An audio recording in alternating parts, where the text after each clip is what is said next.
I'm ready to go. Are you ready to go?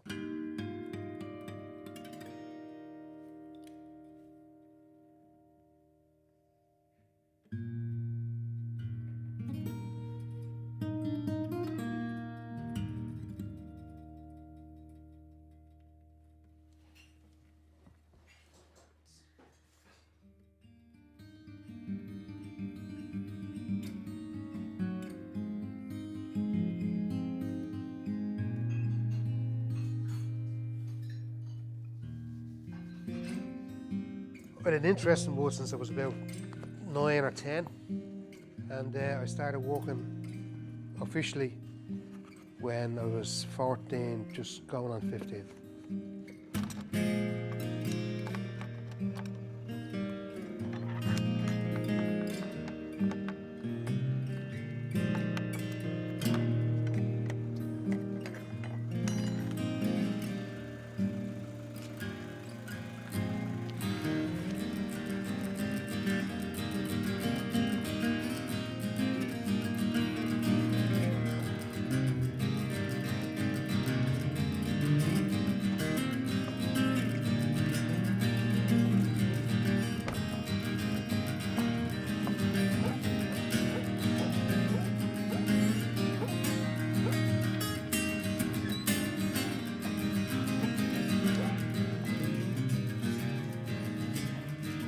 My first paycheck was actually £7.60. I remember that. That was for a week. That was a week's wages as an apprentice. And by the time I gave my mother home money and bought cigarettes out of it or whatever, there wasn't much left. But I remember trying to save for a couple of weeks to get £5 together to buy myself a Wrangler jacket. I had the previous workshop, which is the main one, was in Vicar Street. That's where I started off in 1986. We were there for 20 years. We did all the joinery work in the National College of Art and Design, including the bell tower. We did work on the boardwalk. Pierce Contracting were the main contractors, and we did all the handrail down along the boardwalk.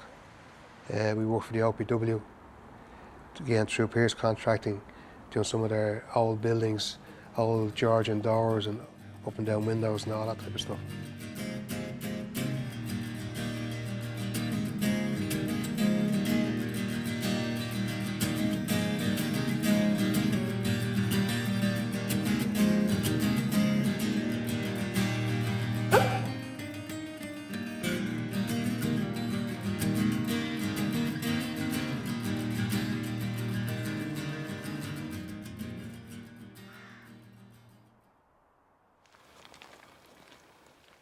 Well, this is Neil, my son.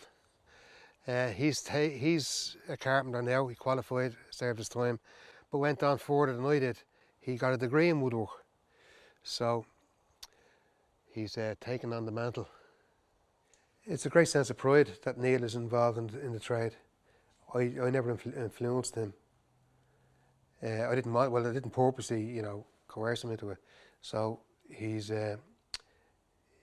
very good at what he does. He's very focused, and he's lots of concentration in what he does, and it shows in what he makes.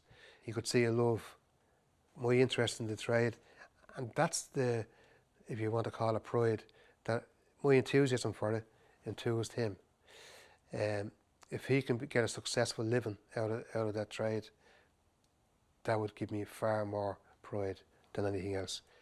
This place here, this is the forest that I planted 20 odd years ago. Actually, Neil was only 4 or 5 when the thing was planted, and you can see how much it's grown now. The reason I planted this forest was to try and put something back into it from the game I've been making a living out of all my life.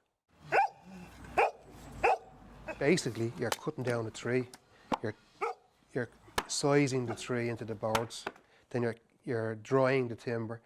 If it's not kiln dried, it has to dry for a year or two before that'll be air dried, and then after that, then it's into the workshop.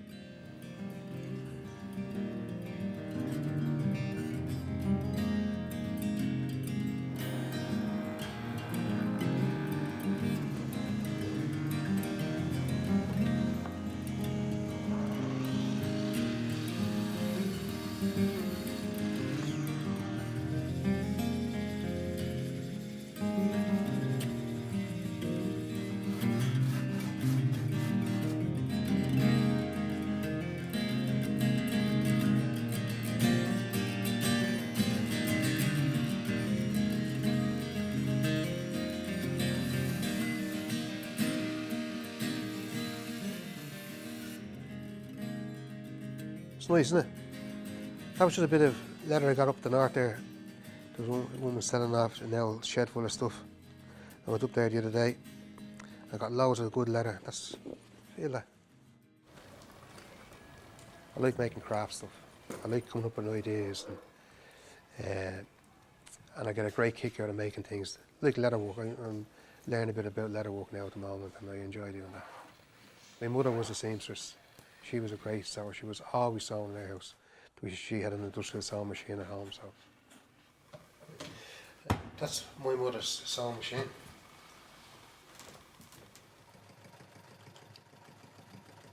I love making things. I love being creative. That's what gives me most pleasure.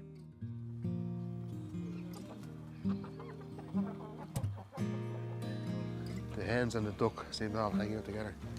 They're happy as the day is long.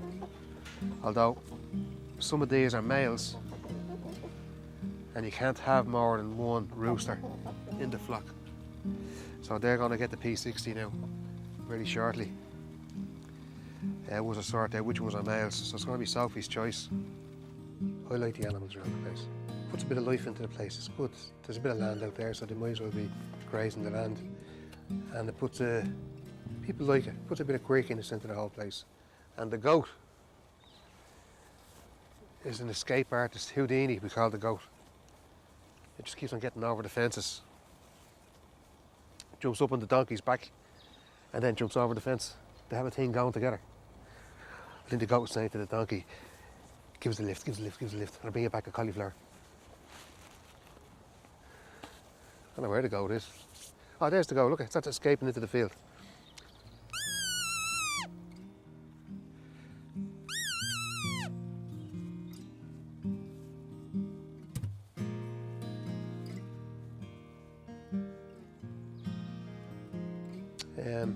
Sometimes the pressure gets on top of you on a continuous basis, and that can become a hard time. But not one specific time, but there has been a period of time where things just get you down. Too much pressure. Pressure builds up into stress, and stress can, come up and creep up behind you, kick you in the arse. I have my own mental health issues, There's people out there that just are isolated, so isolated. They get themselves down, or they get down, and they feel more isolated. And people need to know that, especially young people as well, that if they're having, anxiety or anything like that, there's a place that they can go. It's not the end of the world. More often than not, it's very easily overcome, but not in isolation.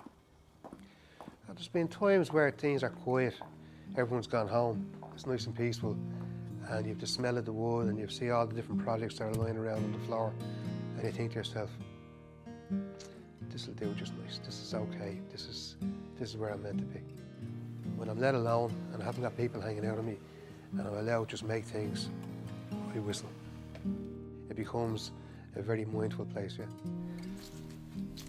The key to happiness is a peaceful mind and a true spirituality.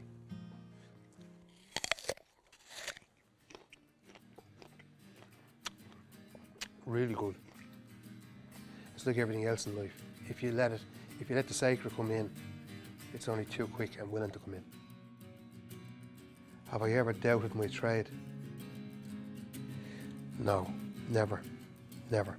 If I had a chance to start it all over again, it would be a carpenter, it would be. Even to this day, I love it. I love working with wood.